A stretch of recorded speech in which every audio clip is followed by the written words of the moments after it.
I'm going to start this with saying that by no means, when I talk about religion or any kind of religious text, do I take it literally. If I'm ever using verses or quotes from a religious text, it's usually to give you some kind of metaphorical insight to what your being really is. And so, it doesn't have nothing to do with an individual God or anything like that. But so, why in a Bible or any kind of religion would it imply that, God is all-knowing, omniscient, omnipresent? And I used to, whenever I first stepped out of religion, before I had this recognition and really went down this route, I used to hear that, God's all-knowing, and I would say, well, if God's all-knowing, then He already knows what I'm going to do before I do it. And even if He gives me free will, He knows if I'm going to stay on that free will or not. Like, if I'm going to stay on the right path. So, and not only that, He's going to know if He's going to judge me or how He's going to judge me ahead of time, because He's all-knowing. So He already knows if I'm going to sin, if I'm not going to sin, what He's going to do to me, what He's not going to do to me. So that was pretty contradicting. I'm like, that, you're making this, your God, like a superhero with all these superhuman traits that kind of contradict reality, and then the belief system that you're attaching to it. But how would God be all-knowing and omnipresent, omniscient?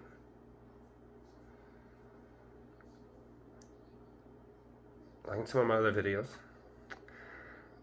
I've explained how, of course, in all of them, how reality itself is consciousness, right? Awareness.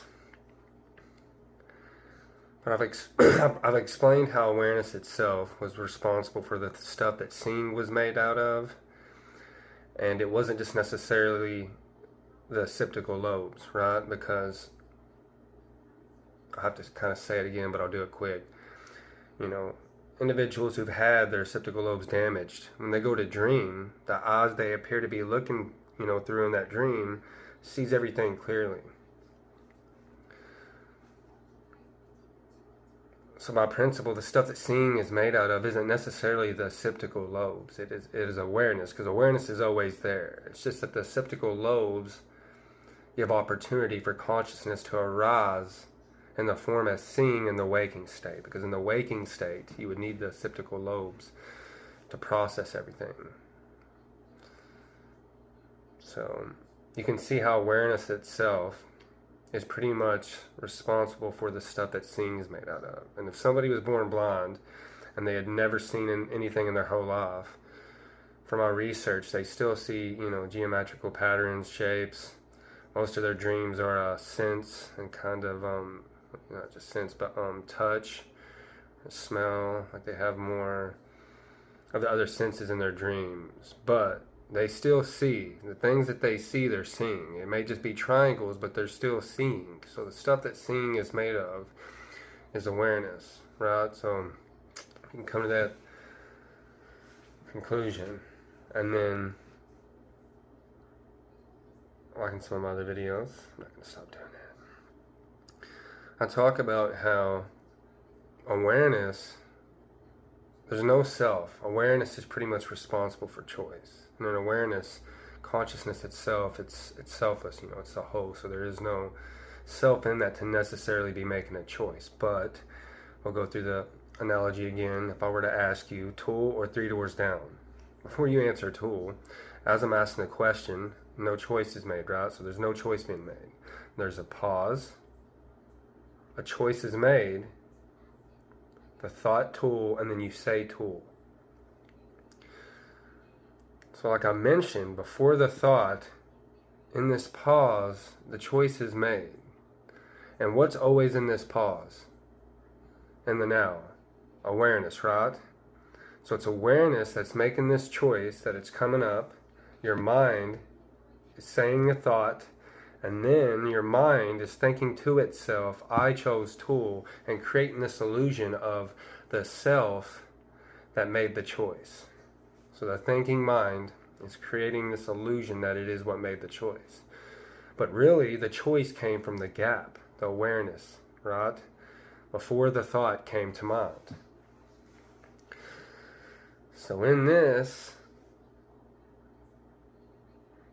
it clicked. I understand now how God, the whole, right? All of reality in this sense, God is the whole, would be all-knowing. It's not that it's a it or an individual, it's a whole, but it's that consciousness and awareness itself is knowing. So it's all knowing. I don't know, it just makes me smile recognizing that, because it just was, I don't know, such a recognition in itself of how that would work. And I guess I'm smiling too, because I made fun of this for so long. I would be like, dude, how's this all-knowing character know everything? He knows ahead of time what you're going to do before you do it, and then if he's going to judge you or if he's not. So you gave it too many superhuman powers. But if you really set in your being and you understand kind of what God is in that sense, the whole, you understand that you are awareness, and awareness is all-knowing. And you have to understand, this is important too, that awareness isn't this, it's not like matter, body, and then awareness is inside of you. It's more like awareness. Look at the now, the present, the now, right? And awareness is equal. The now is always here, always present. No matter what room you go into, the now is a now, always present, right? Awareness is that. Awareness is the whole, right? So it's that you have awareness, and then the body and mind are in awareness. So it's even like between me and you, what appears to be me and you, this table, the space in between, that's all the now. It's all aware. All of this is just awareness. Like how in your dream, right? It's all one consciousness. You would appear to be looking through your, these set of eyes and other separate things, and there being a space in between you and those objects, but it's all awareness. Everything in between, all of it is awareness. In between and everything. So there's just absolutely no way that the whole itself, awareness itself, couldn't be knowing. It has to be knowing. It has to be seeing in that way. Experience itself. That's why knowledge, mind isn't involved in knowing your being, because you are awareness, and awareness is aware of itself. It is, self-aware. It is knowing itself. It just makes so much sense. So you really have to grasp how, just imagine as you're watching this video, you're watching me have a dream. You're just looking at me, but this is my dream and I'm looking out at everything. Like all of it appears separate in my dream. I can smack this table, you can have sex dreams even. And it feels pretty real. And everything in that, in between, absolutely everything, like the air, no air, all of it is just consciousness, awareness, knowing.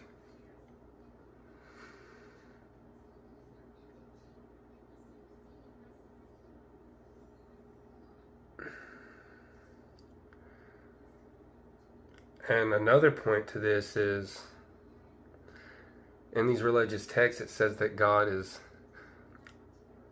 omniscient, which is all-knowing, and then omnipresent, which is just even the bigger kickers than the one I was just smiling about, because